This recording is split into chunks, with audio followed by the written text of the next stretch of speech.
త్రాగుబోతులను అడగండి, మీరు కావాలంటే త్రాగుబోతులను అడగండి. దరిద్రం నుంచి బయటపడాలని నాకు చాలా ఆశ ఉందన్నా, ఏం చేద్దాం, నన్ను వదలటల్లా. సాయంత్రానికి జేబులో డబ్బులు పడంగానే ఇక రా రా రా రా అని లాగుతుంది. పోతున్నాను, నాశనం అయిపోయింది నా జీవితం అన్నా అని ఏడ్చేవాళ్ళు ఉన్నారు. ఈ మనుషులే స్టార్టింగ్లో ఏం డైలాగులు వేసేవాళ్ళు తెలుసా? ఎవరు? నేనా? బానిస. అందరిలాగా నన్ను ఆలోచించద్దు, ఎచ్చులు అందరిలాగా నన్ను ఆలోచించొద్దు. నేను ఏదైనా సరే మితంగానే ఉంటాను. నేను లైట్ తీసుకుంటా ఏదైనా. అస్సలు మన లిమిట్స్ క్రాస్ చేయం. అబ్బా, ఎవరు కొత్తగా ఎంటర్ అయినప్పుడు ఈ మనిషే లిమిట్స్ క్రాస్ చేయడంట. ఎప్పుడన్నా సరదాగా అట్లా కొంచెం అట్లా పుచ్చుకొని, అది కూడా కరెక్ట్గా ఉంటాడంట.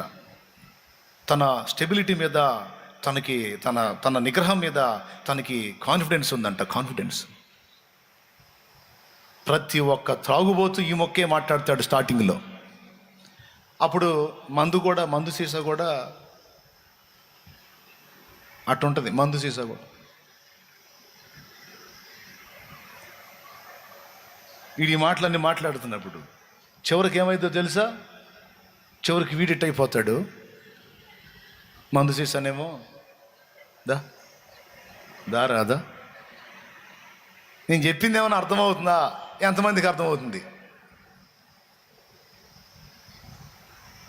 దీనికి చక్కని ఎగ్జాంపుల్, ఎన్నిసార్లు చెప్పినా నవ్వు పుట్టించే ఎగ్జాంపుల్ ఉంది. పైన వరదలు పడి లోతట్టు ప్రాంతాలకు నీళ్లు కొట్టుకొని వస్తుంటే, ఈ లోతట్టు ప్రాంతాల్లో ఉన్నోళ్ళు ఆ పైన ఊళ్ళు కొట్టుకొని పోతుంటే, ఈ లోతట్టు ప్రాంతాల్లో నది ప్రవహిస్తుంటుంది కదా, వీళ్ళు పెద్ద పెద్ద గడకట్లేసి దొరికిన సామాన్లు లాక్కుంటున్నాడంట. ఒక్కొక్కటికి మంచి మంచి పెట్టెలు, మంచి మంచి సామాను, మంచి మంచి పాత్రలు అవన్నీ వస్తున్నాయి. ఎవడి సరుకును వాడు లాక్కి ఒప్పేసుకుంటున్నాడు. పాపం ఒక్కొక్కడికి పైన అడవుల్లో టేకు కలప దొంగలు ఉంటాయి చూడు, పెద్ద పెద్ద మొద్దులు, అవి కూడా కొట్టుకొస్తున్నాయి. గడకట్లేసి లాక్కుంటున్నారు. ఒక్కొక్కటికి టేకు మొద్దులు దొరుకుతున్నాయి. పాపం ఒకడు పొద్దుగూకులు లాగిన పప్పుగుత్తులు కత్తిపేటలే వస్తున్నాయంట. పప్పుగుత్తులు కత్తిపేటలు ఉల్లిపాయ బొట్టలే వస్తున్నాయంట. వాడికి సరైన సరుకు ఒక్కటి కూడా దొరకలేదంట. వాడి కడుపులో మండిపోతుంది. ఎందుకంటే నేను ఎంతసేపు లాగినా ఏ వస్తున్నాయి, సరైనది ఒకటి రావట్లేదని చూస్తూ ఉంటే నల్లటి మూట ఒకటి కొట్టుకుంటూ వస్తుందంట. నీళ్ళల్లో కొట్టుకుంటూ వస్తుంటే ఇక లాభం లేదని గడకట్టాడు పడేసి సొక్క ఓడదీసి ఏదో మొల మీద కొద్దిపాటి వస్త్రంతో ఎగిరి దూకాడంట నీళ్ళలోకి.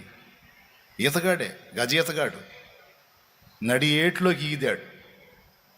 వాళ్ళు అంటారు ఒడ్డునున్నోళ్ళు, రేయ్ అరే వచ్చినాయి ఏదో ఊరకొచ్చినాయిరా, వచ్చిన ఏదో లాక్కొని తృప్తి చెందక ఏందిరా ఏట్లోకి దూకావంటే, ఉన్నాడు రా మీరు ఇంతంత లావి లాగితే నేను సరైనది ఒక్కటన్నా తెచ్చుకోవద్దు అని ఆ మూట నడేట్లో కొట్టుకొని వస్తుంటే ఈయన సగం ఏటికి ఈదాడు. ఇది కరెక్ట్గా అది వస్తా సరిగ్గా ఎదురు రాగానే అలా పట్టేసుకున్నాడు ఆ మూటని. ఆ మూట ఏం చేసిందో తెలుసా?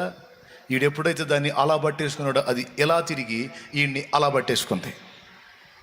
విషయం ఏంటంటే అది మూట కాదు, బతికున్న ఒక ఎలుగుబంటి. అది దాని సోప ఏందో తెలుసా? ఆ వరదల దెబ్బకి దానికి కూడా ఎక్కడ ఆధారం దొరక్క ఊపిరి బిగబట్టుకొని వస్తుంది. ఫుట్బాల్ కానీ నీళ్ళలో తేలినట్టు వస్తుంది. ఈడి చేతులు తగిలేసరికి దానికి ఏమనిపించింది? ఏ చెట్టు కొమ్మో ఏదో దొరికిందిరా బాబోయ్ నాకని అది టప్పిమని తిరిగి అలా పట్టేసుకుంది ఈయన్ని. ఇక ఎలుగుబంటి పట్టు అంటే మామూలు పట్ట కాదండి. ఎలుగుబంటి పట్టు అంటే మామూలు పట్ట. ఇంకేడ కొడతాడు ఈడు ఈత? పట్టింది గట్టిగా, ఊపిరాడకుండా పట్టింది. ఇక మునుగుతున్నాడు లెగుస్తున్నాడు. ఒడ్డునోళ్ళు అంటారు, ఒడ్డునున్నోళ్ళు, రేయ్ ఏందిరా అది, ఏంది బరువుగా ఉందా ఏందిరా, అంతసేటు బరువు ఉంటే ఎందుకురా, వదిలేసి రారోయ్ అంటారు వీళ్ళు ఒడ్డునోళ్ళు. వాడంటాడు ఖాళీ చేతులు చూపించి, నేనెప్పుడో వదిలే, అది వదలటలా నన్ను. పాపం మీద చెయ్యి వేసినంత వరకే నీ పని. చెయ్యి వేసిన తర్వాత ఇక నిన్ను పట్టి పీడించి నిన్ను నాశనం చేసే పని ఇక దాంతి. ప్రియులారా, ఫ్రెండ్స్ పిలిచారని, బంధువులు కోరారని, ఇరుగు పొరుగులు సహవాసానికి పిలిచారని, ఎవరో ఏదో ఆశించారని, ఎవరి కోసం వ్యసనాలకు అలవాటు పడుతున్నావు? ఎవరి స్నేహం కోరి వెళ్ళి లోకంలో కలుస్తున్నావు? చివరికి ఏమవుతావు?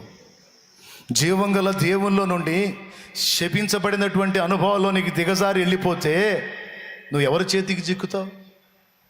యెరూషలేము నుండి యెరికోకు వెళ్ళే మార్గంలో వాడు దొంగల చేతికి చిక్కినట్టు నీ బతుకు దురాత్మల చేతికి చిక్కింది కదా. రెండో సంగతి చెప్తున్నాను.